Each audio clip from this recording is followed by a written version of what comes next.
So this is for B2B CEOs, sales managers, founders who work with complex solutions and products. Maybe you're in an agency or maybe you do management consulting, all right? Specifically for technical or complex solutions, okay? So imagine you are in a sales meeting. Everything is looking great. Your pitch seems to resonate, so there's good vibes, right? And at the end of the meeting, your prospect confirms, well, pal, your product looks really interesting. Why don't you send me a proposal and we keep on chatting next week?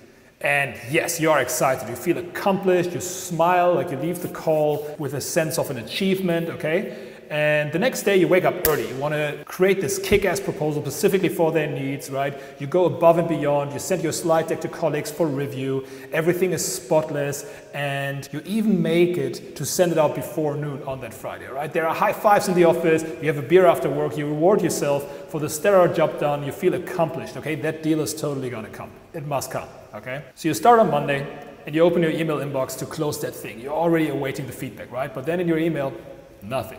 Tuesday, nothing. You phone Tuesday afternoon, no one's available. You can't get hold of your stakeholder. You leave them alone for a bit because you don't want to really annoy them, right? You want to be careful. Maybe they just need more time to comprehend the offer. It's quite a complex proposal, right? And then on Friday, the next week, nothing. You keep on phoning the whole afternoon and finally you get to the co-founder or your stakeholder who's on the line and he's just like, yeah, man, really interesting, really like the product, but we decided not to go with it at this stage because it's actually not as much of a priority to spend that much money and resources on it. You just lost the deal. So what do you think went wrong there? Most people have experienced this. What do you think went wrong there? You did everything right. And the answer is no, you fucked up, okay? Here are the issues. If somebody's actually not able to give you their resources, there's a reason for it, right? Which means, did you qualify for the right problem? I don't think so. Did you have buy-in that your approach of solving the problem is the right one?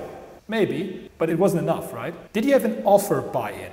Which means that have you presented something verbally in terms of the price range and next steps so that the prospect would say, yep, we're doing this, I can afford this, I want this. Have you heard that? No, you haven't. Did you receive a timeline on the signature? Not like chatting next week, we're excited, but like, yep, if those conditions are held true, then we will sign next week. Did you get this? No. So here's the one thing I stopped doing in my early 20s. I stopped sending any proposals ever before I had those points ticked. In fact, at Comex, we never send out proposals. We give verbal proposals and then there's contracts, but we stopped sending out proposals altogether. Have a think about this.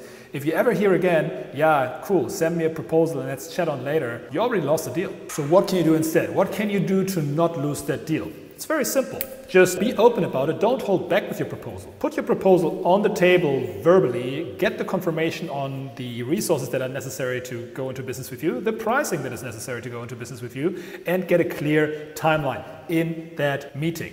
And then move on straight to contracts. There is no need for proposals if everything is on the table and you can go to contracting afterwards. Because if people don't want to go into contract stage with you, you haven't done your job. You have to figure out a couple of other things first.